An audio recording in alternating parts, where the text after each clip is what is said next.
Thank you to Carlos Kareem Whittam for providing us with this welcome. I want to hold space and extend a special welcome, in no particular order, to all Black people, African Americans, Africans, immigrants, Muslims, refugees, transgender, non-binary, gender-expansive folks, and gender non-conforming folks, femmes, queer folks, all people of African descent, undocumented folks, people living with disabilities, both visible and invisible, to renters, low-income folks, those who have been displaced or gentrified, those who are far from home, whether by choice or circumstance, those who have to send money back home, to all survivors, mothers and primary caregivers, those previously incarcerated, teachers, and a big shout out to all the organizers here on this call today. Thank you for all the hard work that you do.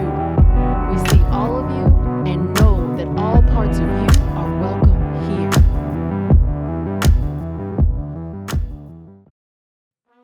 Thank you to the Native American Youth and Family Center for providing us with this land acknowledgement. We would like to respectfully acknowledge that the land on which we are gathering today is the traditional homelands of a diverse array of indigenous tribes and bands. Multnomah County rests on traditional village sites of the Multnomah, Cathlamet, Clackamas bands of Chinook, Tualatin, Kalapuya, Molalla, and many other tribes who made their homes along the Columbia River, and which is now home to a vibrant Native community representing over 400 different tribal nations. We recognize Indigenous peoples as the traditional stewards of this land and acknowledge the enduring relationship between the land and the people since time immemorial. We would like to respectfully acknowledge the areas that were once home to thriving, connected Black communities. The fundamental state of settler colonialism still exists today. Oregon was founded as a white utopian state, and colonialism has hit this area hard and is still doing grave damage in the form of gentrification and the displacement of Black people, sometimes as far as outside of their home state. Since Black people were forcibly brought to the United States in 1619 and enslaved, which was 400 years ago, up until today, oppression continues. We acknowledge the twinned dehumanizations of Indigenous land and Black bodies that were turned into property in the name of U.S. imperialism. It is also important to move beyond acknowledgement and reflect on your own history that brought you to this place. This displacement acknowledgement and the land acknowledgement demonstrates a commitment to beginning the process of working to dismantle the ongoing legacies of settler colonialism. There is a lot of work to be done. Thank you. Hello. Welcome to the 2024 Reimagine Public Safety Debate for Black Portland, hosted by Imagine Black and produced by Labs. I am very excited for this particular conversation. We decided to switch it up a little bit and do a one-on-one. But before I get into it, let me share a little bit more about what we're doing here today. My name is Joy Lee Davis. My pronouns are she and they. I am a Black femme with dark brown eyes. I have blonde hair with a shoulder length locks. I am wearing today a purple sparkly sequin suit. And then I have on a white blouse as well. My glasses are oversized and I'm wearing Black boots. As Imagine Black's president and executive director, I am super honored to be here today to interview, to learn a little bit more about this candidate. But before I get into that, I would love to kind of set the stage for you. This conversation is going to unapologetically center Black issues. This is for the entire Black community, especially those who feel disengaged from politics. We're going to be super narrowly focused on public safety, but it's going to offer a unique opportunity to hold candidate accountable, to hear about how they measure up to the needs and demands of progressive Black Portlanders. We're going to learn a little bit more. We're going to have some great conversations, but I do want to share that this is not an endorsement. Imagine Black is going to do our endorsements a little bit later after filming, but I'll talk about that coming up. Before we get started, though, I would love to introduce you to our guest. If you don't mind, can you please share a little bit more about yourself? And then for our visually impaired folks, if you can describe yourself. What we're asking, if you're okay with doing name, pronouns, maybe briefly describing yourself in terms of skin tone, hair, clothes, jewelry, anything of note. That would be great. So I'll pass it to you. Yeah, thank you, and thanks to you for being here, Joyce, and for Imagine Black for having me. My name is Sameer Kanal. I use he, him, his pronouns. I'm a 38-year-old man with caramel brown skin, brown eyes, black hair, black mustache and beard with a little salt and pepper in it. I have a blue suit on today with a white shirt and a lavender tie, watch with a blue dial, and a brown leather strap and brown leather shoes as well. Yeah, in terms of introduction, I'm a native Portlander. I was born in Portland, born in the district at the old Best Kaiser Hospital that's now part of Adidas headquarters on Greeley. I left for a few years, went to Seattle, New York, and Dallas, and organized around labor issues, did human rights advocacy, and organized for racial justice. And I brought that experience back with me to Portland. My first government job was after I came home about 3 years ago, and it was working at the city of Portland as the project manager for the Police Accountability Commission. If you're familiar with the ballot measure in 2020, that 82% of people in Portland voted for to create a police oversight board, a community police oversight board. The next phase in that process was this commission. And working with community members, I was really proud that we ended this high-profile, difficult job on time and on budget, and proudest of all that it ended unanimously. And what I learned doing that and then subsequently doing community engagement on public safety issues for the city is that community knows what we want and we tell our leadership, and often that's the end of the story when it should be the beginning of one. And the story it should be the beginning of is one of co-creation of policy, because government shouldn't be something different from you and me. It should be something that's a collective manifestation of what we all want. And so I'm running for city council to put the power back in the hands of the people. My platform is based on what I've heard from thousands of Portlanders doing this job and as a candidate, and it includes community safety for all, which I'm sure we'll talk about more later on, infrastructure for all, which includes things like maintaining the existing infrastructure we have, filling potholes, things like that, as well as the Albina Vision Trust's proposal to put a lid over I-5 and the Interstate Bridge Replacement Project. And it also includes housing, and that includes housing affordability, ending homelessness by preventing people from becoming homeless in the first place, by scaling up shelter and ensuring we place people effectively into shelters, and long-term housing growth. So I guess in conclusion, I'll say I'm a millennial, I'm a musician, I'm a Timbers and Thorns season ticket holder, and I'm a Portlander. Thanks. Thank you. Oh, so much. I need to ask some questions. Musician, what do you play? What do you sing? Tell me more. I do not sing. Okay. I play drums. I play guitar as well. Guitar is for fun, and I do that. But I play drums, and I used to be pretty good. We were the house band at the Skidmore stage at Saturday Market back when I was in high school for a couple years, and yeah, it was a lot of fun. Actually, pretty close to here. We used to go to the pizza place before it was this name, but used to be another pizza shop down below and come to this exact building. Yeah. I love this moment. Oh my gosh. I'm actually scared of you talking about you can do drums. I'm like, I got to get on that level. Thank you so much. I'm like so excited for this conversation. For some selfish reasons, this is my district, District 2. I'm Awesome. Excited to hear a little bit more. When I was doing some digging on your website and learning more, I got excited that you said you were sworn enemy of potholes. That got me really feeling great. But you danced this a little bit, but tell me a little bit more about why now? Why is this the time to run for you? Yeah.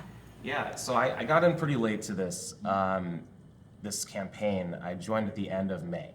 And the reason is because I had not intended to run for office. What I was thinking about was, what are the things that the city needs to do, and that overlaps with the opportunity of charter reform and a whole new type of city government. And I was looking for candidates in my district that were saying the things that I would say if I was a candidate. And at the time that I was looking at it, it wasn't 0, but it wasn't 3 yet. And 3 people will be elected in every district. So, looking at that and then thinking about it, it made sense for me. I'm a person who helps get new things started. I think with an all-new form of city government and building those norms, those cultures to replace our current political culture, it's going to be really important to have that skill set. I don't know that I would run if this was the 2nd election in a new form of government, or the 3rd or the 8th or whatever, but I think for this moment, it's important to have people who understand how the city works, but aren't creatures of its culture. And having worked in government, but only for 3 years, I think that I can kind of fit that need. Thank you so much for that. I have some questions for you. I have about 4 questions and then some rapid fire at the very end. Yeah. But having this be a one-on-one, I think we're going to be able to really spend some time diving into this. And you have such an extensive background in this topic, so I'm really looking forward to it. Let's dive into question 1. Let's get into it. So for folks who were here, and I guess who were around the country at this time, in 2020, thousands of people marched and protested in the city of Portland, demanding racial justice. Some protesters called for police reform. Some called for defunding to drastically shrink the size of the police budget, while others called for complete abolition. Nearly 4 years later, some elected officials still think of police response when they hear the phrase public safety.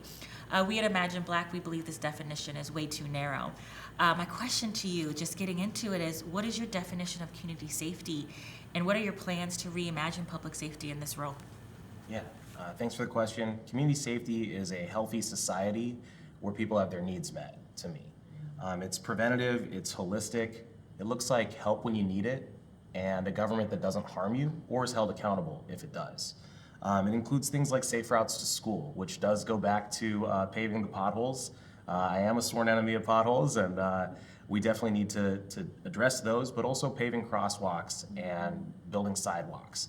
I live pretty close to McCoy Park and the schools up there by New Columbia, and we have a lot of kids that are going to and from school, and there's no crosswalks to get across to and from the park. A lot of housing in that area. That's a core part of safety, is ensuring the traffic isn't going to prevent someone from getting home safely at the end of the day. It also looks like scaling up, fully funding and expanding Portland Street Response so that it's 24/7 citywide and able to respond to a wide variety of calls that come into 911. It includes active spaces. So activating space is when you take a location that might not have a lot of pro-social activity, community life in it, and you put that in there so that there isn't space for antisocial activity or crime to grow. And we can do that with city policy. We can also do that, and a lot of the time it's just getting out of the way and allowing community to fill spaces. And when we do need responses, it's making sure we have enough dispatchers at 911 so the call can be answered quickly, and that we have ambulances so the response times are lower and people can survive whatever the ambulance is coming to address. We do definitely need to focus on the things you mentioned as root causes as well. So housing, healthcare, education, and food. I think we will probably end up talking about housing and homelessness at some point, I can just guess. But healthcare, as someone who is uninsured and then underinsured for a total of about 6-7 years in my 20s, this is something that matters a lot to me. In my day job, I help support the city's lobbying at the state. We definitely need to continue to advocate at the state level to get universal healthcare for everyone. Education, and there's a lot that we can do to support the school districts, PPS, but also all the ones that are a little east. I'm on the Parks Board, and so talking about parks and making sure that recreational programs are as used and as popular as the green spaces is really important. And that also relates to activating space. It also relates to making sure that government isn't just ensuring a baseline where we all survive and are able to economically contribute, but also where people can live full lives and thrive. And finally, food access as well. There's a lot we can do there in terms of helping low-income folks access food, building up community gardens as well, and then specific to, well, at least one district, this district, we have food deserts in this city. In North and Northeast Portland, there are large stretches where you can't find a good grocery store, and then additionally, even when there is one, I go to the Fred Meyer on Lombard and Interstate, and for years it was understocked. And you could go to a different Fred Meyer, same thing was for the Safeway. You go to a different one in a different part of the city and the shelves would be full.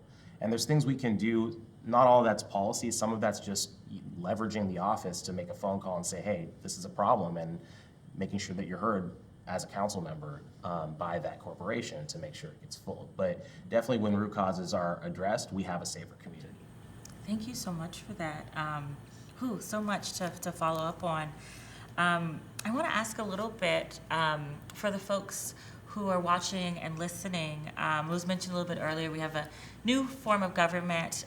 What I'm most excited about this new system is really allowing for our folks who are elected into office to really focus on policy.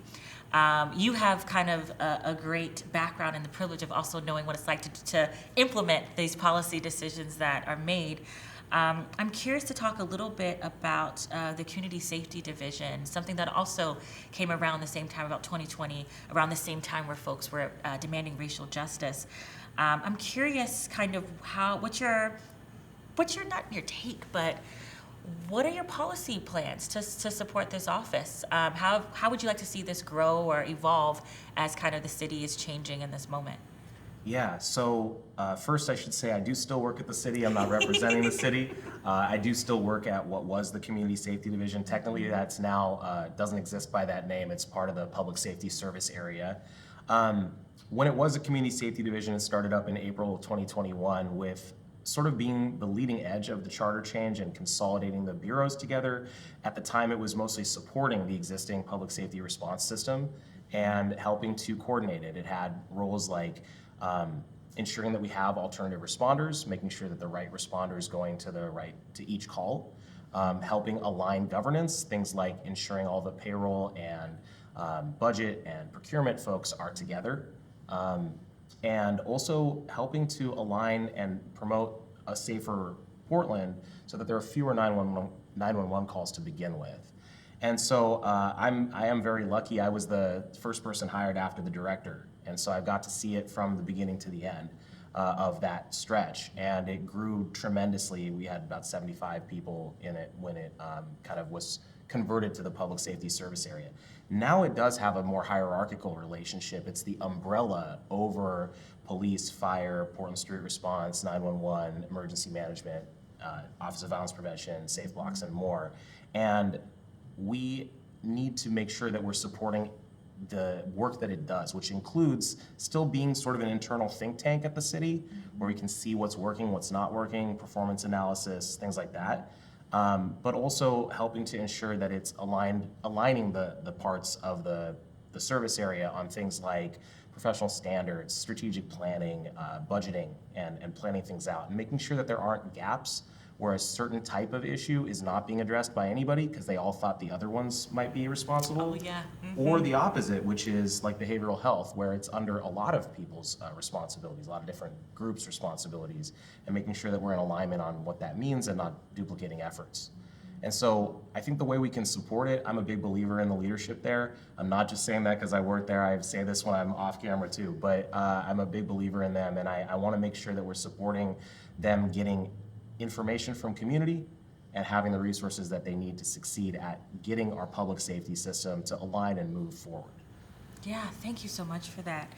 I've had just personally some great conversations with the folks a part of that team, especially in the very beginning when it was still a little scrappy and opportunities, I would say, for so much input and ideas. I love scrappy. Yeah, That's scrappy's the way to go. I'm really curious to hear a little bit more. I think a little bit more about that last piece that you mentioned. Some great leadership, some great shifts that are happening. What I'm curious to know, what do you think we can do in terms of making sure that some of these great alternatives or these prevention programs that you mentioned a little bit earlier, are prioritized in this space? You know, it's I think we're moving a little bit. I think in 2020 was a time where we all got a chance to dream a little bit, to vision. I think almost everyone was reimagining something. Yeah. It was the fun buzzword at the time, but also it had some really good intentions of folks being willing to do something different. I'm curious, kind of, within your policy space, do you find or do you think you have a lot of space for experimentation? Is this something that you're going to be pushing for, trying to try out some of these things that maybe you were thinking about in the current role or even with the old team? Yeah, for sure. I didn't stop dreaming, right? I think that's the most important thing, that we still want a better world, and we still believe it's possible, both inside and outside of the city. And when I say we, I mean Portlanders broadly. I think that there's a lot of narrative about how political winds have shifted. We won't know till the election, and that's okay, but I'm going to stand on my values, and I think that Portlanders resonate with those values. In terms of Alternatives, we still have a lot of things we can do. We've seen, I'll mention two things beyond the obvious. So there's, Portland Street Response, there's violence prevention, but beyond those, two things I'll mention is when we started Portland Street Response as a pilot and eventually got it to where it is now, we were ahead of the curve for some other cities. Seattle, for example, was behind us. They got their similar programs started later. But as Portland Street Response has sort of been held where it is, it's expanded in Seattle to the point where now it's its own entire department, the care department up there, that has a chief. So they have a fire chief, a police chief, and a care chief. And that includes a lot of the alternative responders. We can do things like that here. We can scale up our additional types of response because there are some types of calls for which the fire bureau is the right responder, and there's some that they're not. And for those, there have been places where there's gaps. Often those are the increasing volume of calls are in those categories too. Behavioral health is the main one. And so I think we can scale that up. Another example is with relation to the First Amendment rights and the use of protest rights. I have called for the creation of a new program called Portland Crowd Response, if you would like. You can call it anything you want, but something that would be the first line of communication and interaction with mass demonstrations. This would be a non-police program. I'm talking about, yellow vests, not riot gear, talking about traffic cones, not tear gas. And those are things that we can still dream about and look at doing. It has the benefit of being cheaper and more effective than some of the traditional responders and help reduce the workload and clarify for the other departments that still exist alongside the new responder. Thank you for that. For folks who are watching and listening, we're having this amazing one-on-one conversation, diving a little bit deep into community safety. You mentioned something else a little bit earlier before we go to question 2 about community participating. I know I mentioned quite a bit about a campaign that's currently paused, but it's around the budgeting, participatory budgeting. I also just know, as someone who loves participatory things and collaborative, is that we actually haven't done enough participatory work here in the city in terms of how people can get involved, whether it's the budget or other policy decisions. And I'm curious what your vision for how community members are embedded into the city, and how is it shared decision making? What does that process look like for you? Yeah, if I had to pick one word, it's co-creation. And what that means is that government's not something different from you and I. It's a collective manifestation of the people. And so, first off, on participatory budgeting, I support it. I'm grateful to have the endorsement of some of the folks who led that plan. And while it is not going to get on the ballot this year, signatures aren't the only way to get something on the ballot. The city council can vote to send something to the ballot. I will do that, and I have committed to that publicly. And I think we need to have people more involved in the processes. I do community engagement and policy development. My current title is Inclusive Policy Manager. Again, not speaking for the city, but it's to connect that work of community engagement to the policy creation process so that it's not a box we checked and a report that was written and published and looks beautiful and sits on a shelf, but it's something that actually affects the way in which our decisions are made at the city. And at the Police Accountability Commission, we had 1,500 people weigh in with direct comments, either verbally or in writing, hundreds more who attended meetings and watched along. And we can do that. That's a good model for a process, and we all know of other processes where things are in the back room somewhere, or they feel like they are. So those are things that we need to fix at the city. They're part of the culture that I talk about that we need to fix. And it predates the current council, by the way. This is a long-term challenge. The most common thing I hear doing community engagement is I don't feel heard. And that's really sad, and we can do better. In terms of involving people, part of it's just being accessible, being able to talk to folks, and citing and actually engaging with testimony when it comes in. We've all seen meetings of the city council where hundreds and hundreds of folks come in and testify, and we need to engage with that in a meaningful way. So if 150 people wait 5 hours to testify against, a time, place, manner ordinance, for example, the first of which was last year, I sat in the back of the room for that one and watched it. And if I was up there, I'd like to think that I'd have a pause if 140 plus of those 150 people waited that long, on a weekday to tell me that I was doing something they thought was wrong. Doesn't mean that I necessarily changed my mind, but to engage with that and to think maybe it's worth waiting a week and just considering it, and engaging in a different type of format where you can actually have a one-on-one conversation with folks, ask your staffers, ask your experts. That's really important. And I think, so some of it is policy. I do think we should make it easier for people to weigh in on things. We should have some of our council meetings not be a 9 to 5 on a weekday. But part of it is just the culture of, does it matter to you when someone tells you, I disagree and this will harm me? And again, it doesn't mean changing your mind necessarily, but it means having the option that it might change your mind. Thank you so much for that. Whew, there's so much. I'm really enjoying this conversation, so thank you very much. I would love to talk a little bit about the Portland Street response, if that's okay. Yeah. Also, for folks listening and watching, we're still in this 2020. It's a very transformative year.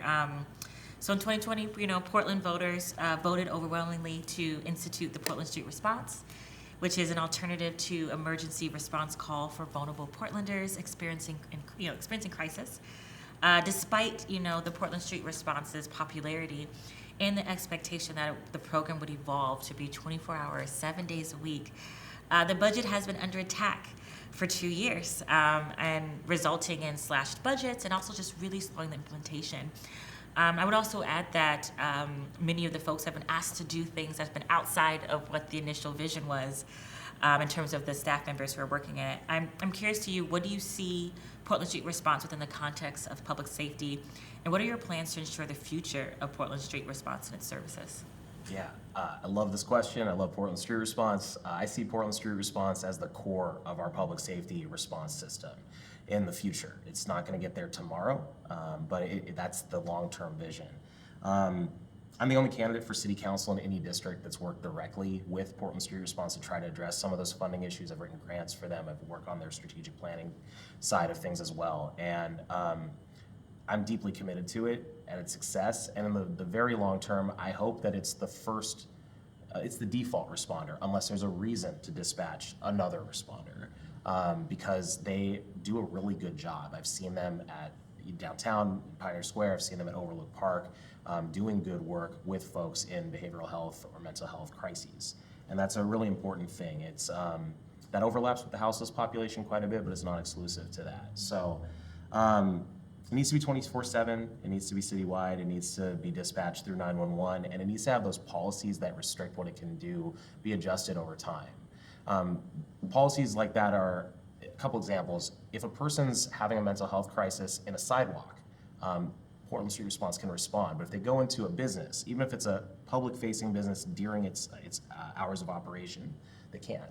If they go into the roadway, then they're not supposed to respond there as well. If a person says that they're suicidal, then they're not allowed to be the primary responder. And if they have a sharp stick or a small knife as well. And these are mental health professionals who are trained in that particular type of work. They are generally the ideal responder for that. And this isn't just my vision, it's shared by a lot of the folks. That's why I have all the endorsements related to it, from the laborers at Protect 17 to the founding commissioner, Joanne Hardesty, to the Friends of Portland Street Response, its primary advocacy group outside. And so those are things that I care about a lot. In terms of plans going forward, I'll mention 5 things if that's okay. One, and these are sort of shortest term to longest term. First, we have to ensure that the move continues to be good, that from Portland Street Response has moved from fire into, it was the Community Safety Division that day, but now the Public Safety Service Area. Make sure that they're welcome, make sure they know how popular their program is. Going out and about in the community, it's about as popular as turning the faucet handle and having water come out. Or going to a park. Those are really popular programs, and I think Portland Street Response is just as popular. It needs to be staffed and budgeted appropriately. At first, that will be city dollars, because it is more complicated than it might appear to get Medicaid funding, which I know is a conversation. I don't say it's complicated to say we can't do it. I'm working on it personally. I'm just starting to learn about its complexity. It's just saying, we'll need to start with some city funding, and then eventually over time, which is the third thing, pursue partnerships and Medicaid dollars so that we can take the city funding and replace it with like Medicaid match dollars and things like that. Policy to remove those restrictions that I mentioned earlier is another big part of it. And finally, elevation in the org chart. So that means things like eventually what Seattle did, where eventually it can be its own bureau. So those are the things that I would like to pursue. I will say I'm really excited talking to candidates around the city, both within this district and elsewhere, that Portland Street Response is very popular among the candidates too. So I am always cautiously optimistic, but I'm cautiously very optimistic about the future city council working to support this program. And I'm happy to be one of many, hopefully, city council members in 2025 who works to support Portland Street Response. Thank you so much. I will say personally very excited about this vision of it being its own bureau one day. We've heard that quite a bit as we've been doing these conversations, so thank you. There's so much to discuss, but let's get into question 3, and we'll have a little bit more time to dive deeper. This is a long one. I like to warn folks, so bear with me as I set the stage a little bit, but Portland, along with other cities across the nation, is experiencing a rise in houselessness driven by the lack of affordable housing. The ongoing COVID pandemic has economically wrecked entire communities, devastated households, and significant and continued lack of access to mental health services, including healthcare-centered substance use disorder treatment. Despite credible research, and again, I want to say credible research, that shows police sweeps of houseless encampments don't solve houselessness and fail to lead in effective housing solutions, the city continues to support this harmful practice. Particularly, I would say our current council supports this harmful practice. My question to you is, how will you prevent the displacement of houseless communities and elevate real solutions that result in vulnerable Portlanders finding and maintaining housing? I have a part 2, but let's dive into this one. Yeah, how would you prevent this displacement? Yeah, let's start with the really big picture. I oppose the criminalization of poverty. I oppose the brutalization of houseless people. And as someone with a graduate degree in human rights, housing is a human right. And so I think it's important to start with those first principles. I also think that there's a lot of consensus in the community around the end goals. Nobody wants to have folks living on the street, unsheltered, right? We always want to have people in housing. There's a lot of disagreement on how to get there and also who's to blame. But in terms of the end goal, I think that's a near consensus position citywide. And so my Housing for All plan, which includes housing affordability and addressing unsheltered homelessness, it relates to first prevention. So I'm a day one signer of the Renters Bill of Rights. I've been a renter my entire adult life, and I've had some pretty, I guess the word would be gnarly housing situations. I've been the 5th roommate in a 4-bedroom apartment. I've had to decide what bills to pay and what can wait, you know? And so I think we need to be sure that we're protecting renters against a lot of the different types of evictions. So for one example in that Bill of Rights is the idea that during an extreme weather event, you can't be evicted for an incomplete rent payment. You're $100 short on your rent payment and it's 115 degrees outside. In East Portland, it might be hotter, also in North Portland, in terms of surface temperature, but you can't be evicted during that time. Gives you a little extra time during that extreme weather emergency to get the rest of the rent together. So things like that. And for the over 80% of the evictions in Oregon are due to late or incomplete rent. And so you're addressing the vast majority of the problem with that type of intervention. And you're also ensuring that it's just easier and cheaper to help someone stay in a home versus help them get back into shelter after they're already houseless. So that's the first thing. And we are in an affordability crisis, so we also need to address that in terms of long-term solutions and make it cheaper and easier to live here. The second thing is sheltering.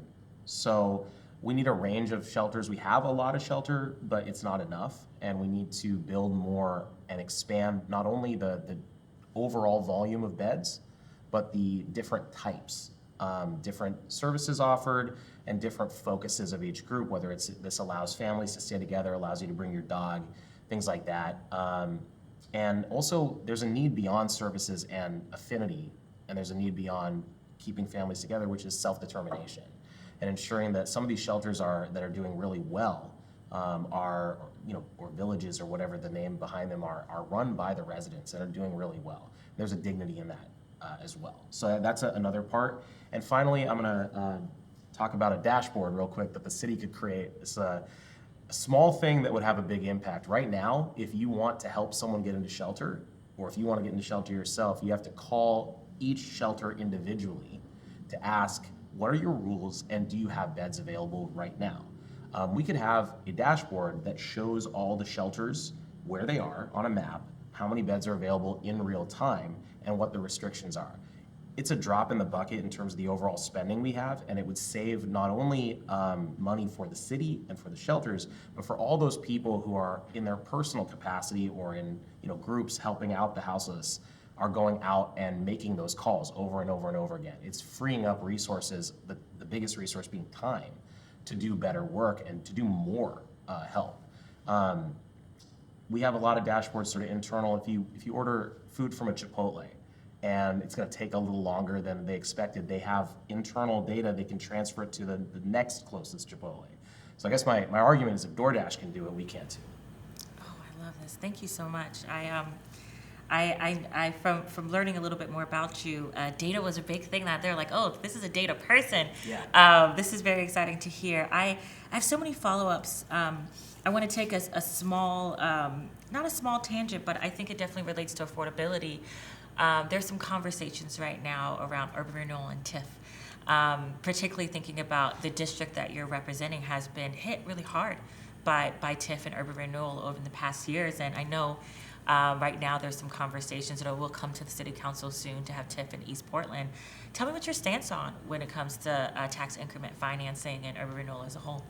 Yeah, I think I started from a place of pretty profound skepticism around anything that could be described as urban renewal, because we've seen how it has disconnected communities across the country. In Portland, in my district, the wound left by the creation of I-5 is not just the physical cut of the freeway, but also what it's done to disconnect community, in particular in historic Albina, the Black community in Portland. And we've seen that in other parts of the city. We've seen it in other parts of the country as well. So this is not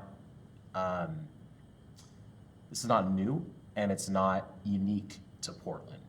In terms of how to address that, I think one of the biggest things we can do is we have the proposal for the largest restorative development project in the United States here in Portland, which is the LID project over I-5 that Albina Vision Trust has been pushing for, but also that a lot of community members who are not affiliated with that organization, but are just residents or former residents, have been fighting for. I was at City Council when they most recently came.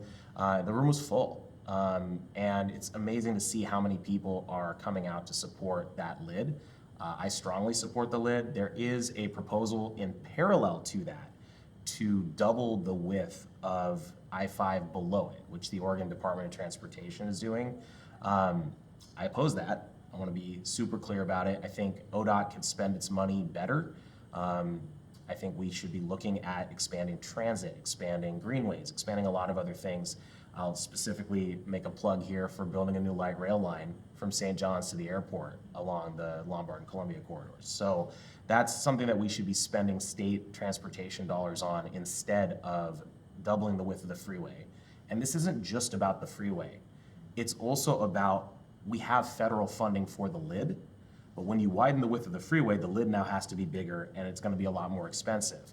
And so one, it's the money, and two, it's how much time it takes to get the money. I'd prefer to get started on it now.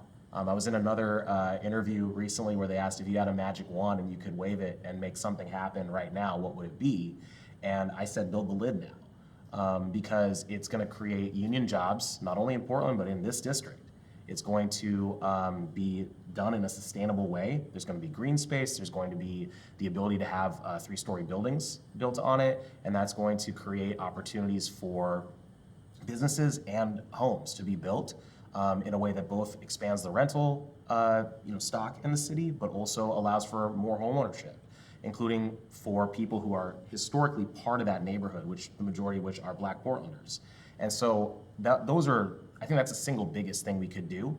It's one of the two big infrastructure projects, the other being interstate bridge replacement, which are a part of our district and on the table right now, and making sure that we do those in a way that's sustainable and climate friendly, and also supports, living wage jobs and the creation of more stock of housing, but also some business properties, so we can have things like 4 floors and corner stores. I guess it'd be 3 stores on that particular lid. But yeah, having those is the single biggest thing we can do to reverse some of the damage caused by urban renewal.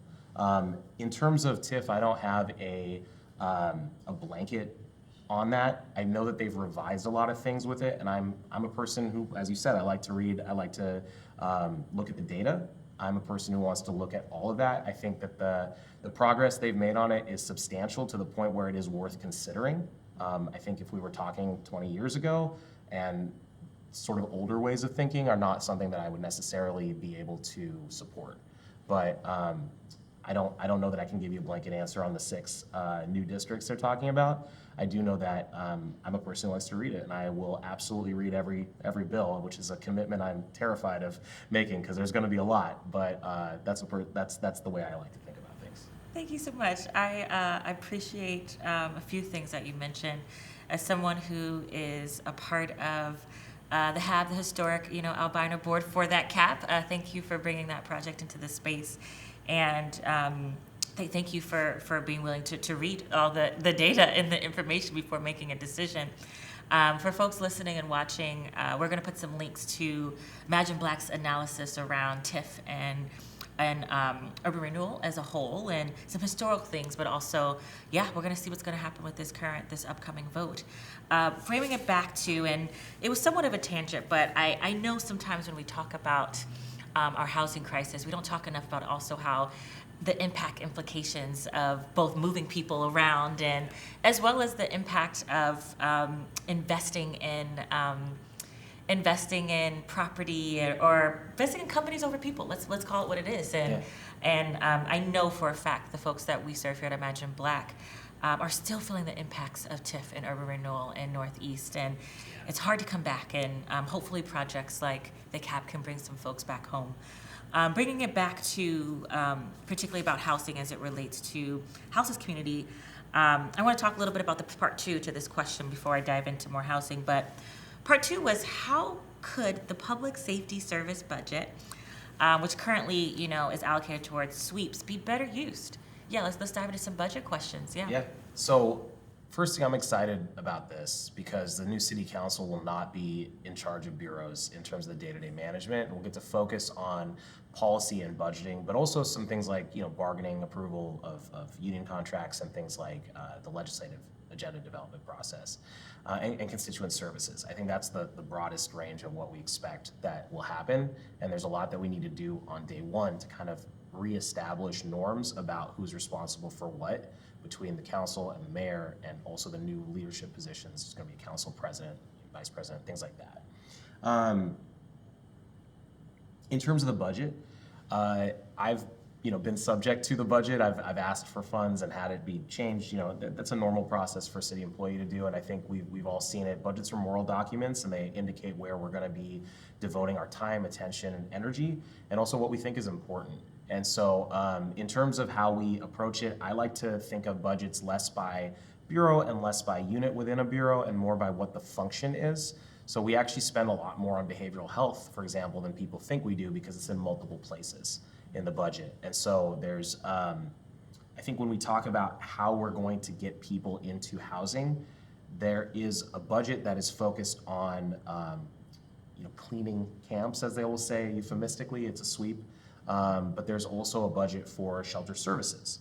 And shelter services is a program that includes the safe rest villages, the temporary alternative shelter sites, and street level outreach. And it consolidated a bunch of these programs together, and as part of that consolidation, it over tripled the rate of those old programs placing people into shelter. So it was 3 or 4 people a week, now it's 1 or 2 people a day. And so when you look at that, that's working. We have the data, to go back to that point, and how do we use that data to define our priorities and decide where money's going to go? I would love to see that scaled up, and supported because we know it works. It's patient outreach. It's things like going to an encampment that has 6 different tents at it a few times and being rejected a few times until one person decides, hey, I'm gonna try that shelter out. And then when you come back, bringing that person back who can help validate the experience to the other 5 people who know that person as their neighbor and say, this is real. And I've been here this whole time and it's fine. It's ensuring that we have space to store people's things in a way that they can trust and not see them thrown away, because people who are houseless acquire items that to live on, and sometimes there's shelters that just don't have the room for anything beyond a backpack or 2. And that's not necessarily sufficient. So how do you build that trust? And I think part of it's being patient, being repetitive, and it's also way, way cheaper. So for the budget hawks out there, I'll say, take a look at how much we spend on sweeps versus on actually getting people to voluntarily come to shelter, which we know from a lot of the polling that most houseless folks want real options and will take them if provided.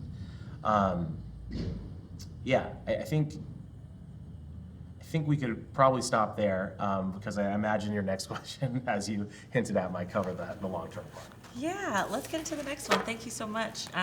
This is also a fun long one in terms of me setting it up for the viewers and watchers of this conversation. Again, Reimagine Public Safety, hosted by Imagine Black and produced by Labs. Let's get into question 4 a little bit.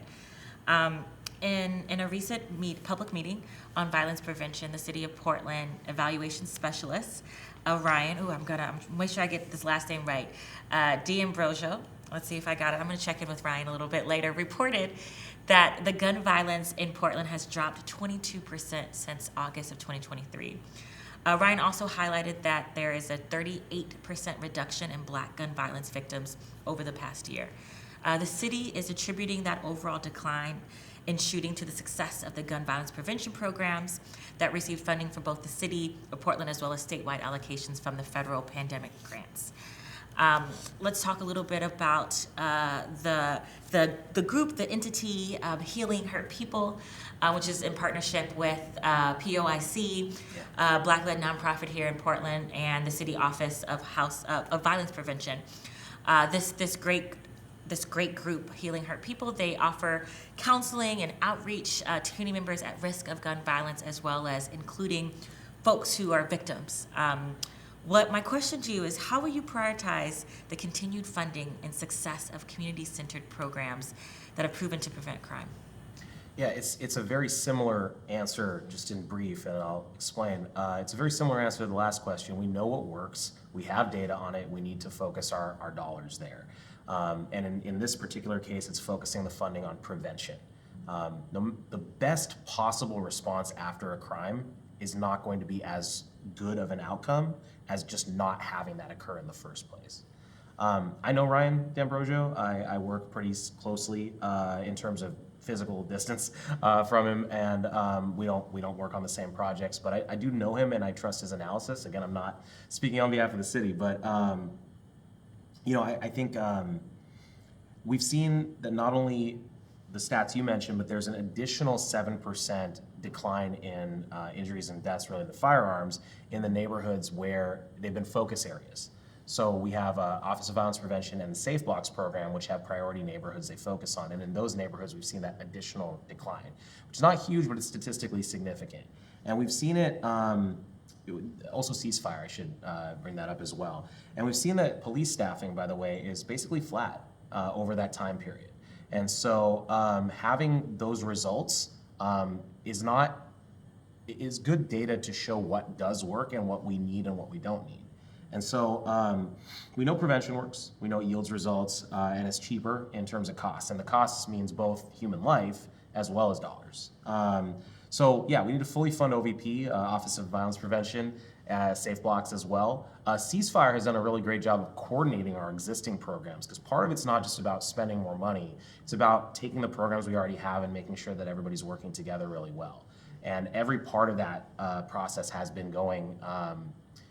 There have been hiccups along the way, but in terms of every player in it have been willing to work together, which has been really good to see for ceasefire.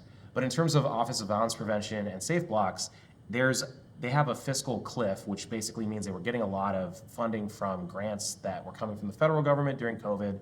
As those expired, we have seen that their budgets declined, even with a slight increase at times in the city funding because of how big of a chunk, it was well over half of their funding, was coming from federal grants that expired. And so that does mean we're gonna have to prioritize that in terms of city dollars to ensure that they have the funding they need to do their work. Healing Hurt People is a part of it. There's also the work that the trauma intervention team does, TIP. So, and a lot of contractors, community-based organizations that do really great work through that are funded by that. And so it's not just about city employees having a job, that's a part of it. It's about all these different community groups that do a really great job at helping make their neighborhoods more peaceful, safer, help talk to individual people and keep them from pulling a trigger. And so we can do a really good job of enabling that through this funding. And so it's just a question of prioritization and knowing where things are at. And again, if you're looking at budgeting not based on the bureau or the unit, but you're looking at what is the goal you're trying to achieve, and can you move that idea from one place to another, that will help to guide budget decisions and also will make things cheaper on the whole, or allow them to be scaled up with the same amount of money. Thank you so much for that. At Imagine Black, we have some ideas of where some money can come from. What is it, the nearly 300 million police budget we have coming up? We'll put some links in the chat for folks who want to dive a little bit more deeper, but thank you so much. I want to get to my favorite part, which is a rapid fire. This is going to be much easy in the sense that you have 3 answers, yes, no, or pass. Quite a lot of questions in here, so bear with me as we get through it, but would love to know what your stance was, and some of them you've already touched on, so we can get in it. For folks watching, before we get to this last segment, Imagine Black, we're here doing the Reimagine Public Safety conversation. Let's get into it. My first question is, will you pledge not to accept contributions from police, prison, the incarceration industry, not to seek their endorsement, and to publicly reject any of their independent expenditures? Yes, no, or pass? Yes, and I've already signed the Imagine Black pledge. Thank you. Our No Police Money pledge. Thank you. My next question is, do you support investing in quality, affordable housing to strengthen and make communities safer? Yes. Thank you so much. Do you support investing in living wage employment opportunities to strengthen and make communities safer? Yes, and those infrastructure projects will help a lot. Oh, there it goes. Next question, you got me. Investing in some public transportation, a little bit connected. Yes, no, or pass? Yes, especially that light rail line from St. John's to the airport. You heard it first. Let's get this light rail going. My next question is going to be, do you support investing in education to strengthen and make our community safer? Yes. Thank you. Do you support investing in healthcare that includes harm reduction, patient-driven approaches, as well as community-based mental health and substance abuse treatment to strengthen and make our community safer? Yes. Thank you so much.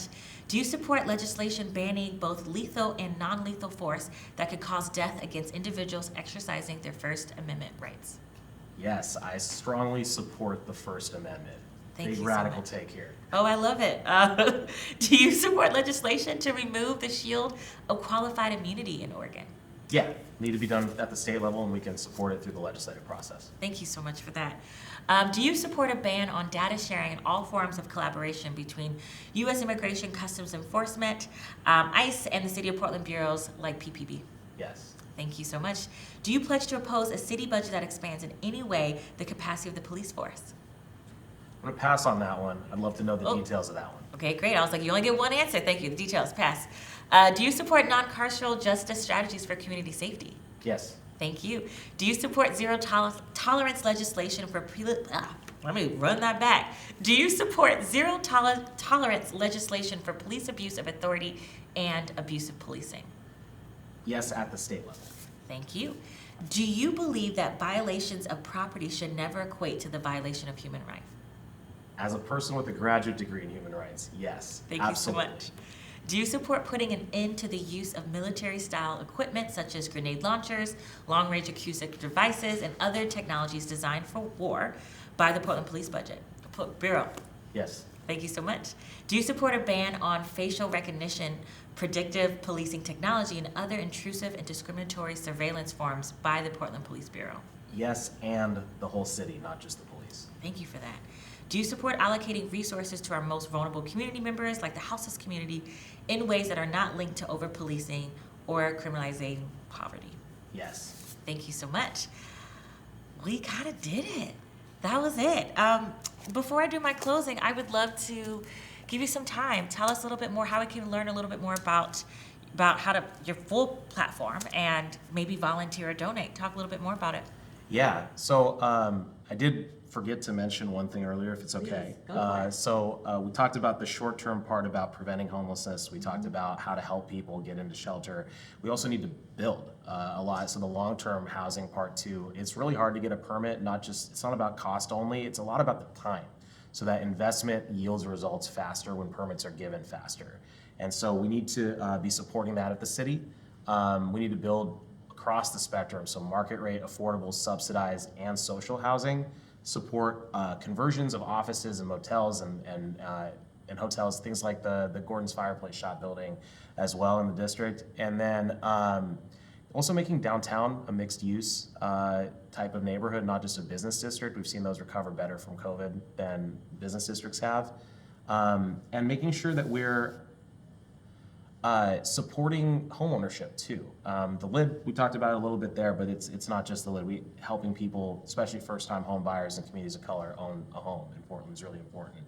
And finally, we need policy to make sure that when we do build housing units, it stays in the market and is not held outside and hoarded.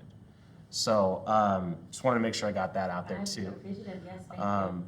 In terms of me, yeah, definitely looking for donations, volunteers, all of that. I did opt into the city's small donor elections program, which allows you to get matching funds out of the city for donations that are, a small amount if you agree not to take money from special interests or billionaires, which is good for me because I don't know any.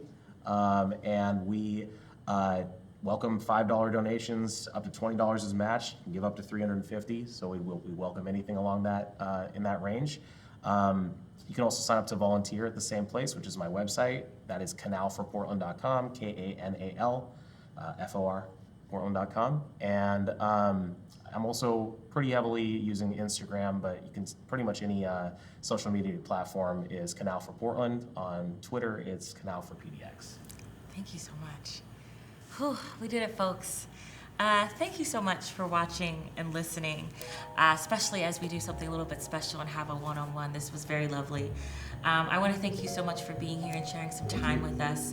I want to thank our interpreters, our amazing film crew, our volunteers and staff for making this possible. Thank you so much for your hard work and labor.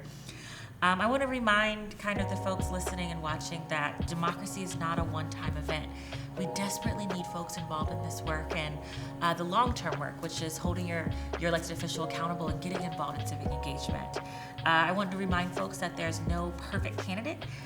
We encourage folks to listen, to do your research, and vote for the candidate that you think you can push the most. And again, because this is not a one-time event, there's opportunities to connect and to co-create, like we heard a little bit earlier. As Oregon's first Black-led and Black-serving nonprofit that can endorse candidates, I want to remind all the listeners and watchers to check back on our website. We're going to be making some endorsements for candidates and ballot measures. If you go to imagineblack.org/vote, you'll be able to find not only our amazing endorsements, but also some links of where you can drop off your ballot and how you can get involved in some democracy work here. Again, I'm Troy Elise Davis. I have really been honored to have this conversation. Thank you so much for your time. And for the folks, remember, a new world is waiting. You just got to help us build it. Have a great day. At Imagine Black, we envision living in a city that loves Black people. We imagine a world where every Black person has the rights, resources, and recognition to be part of a thriving, resilient, and connected community. We are freedom dreamers. Now is the time to invest in Black liberation and self-determination. Your support is critical to this work. A donation to Imagine Black helps us maintain our capacity to affect change in the Black community. Your contributions can help us build Black voter power, advance the call to reimagine our public safety and criminal justice system, and push for a just transition from an extractive economy to a regenerative economy. We all have a role to play in the movement for Black liberation. Go to imagineblack.org/donate. Please give generously. Together, we will turn dreams into reality.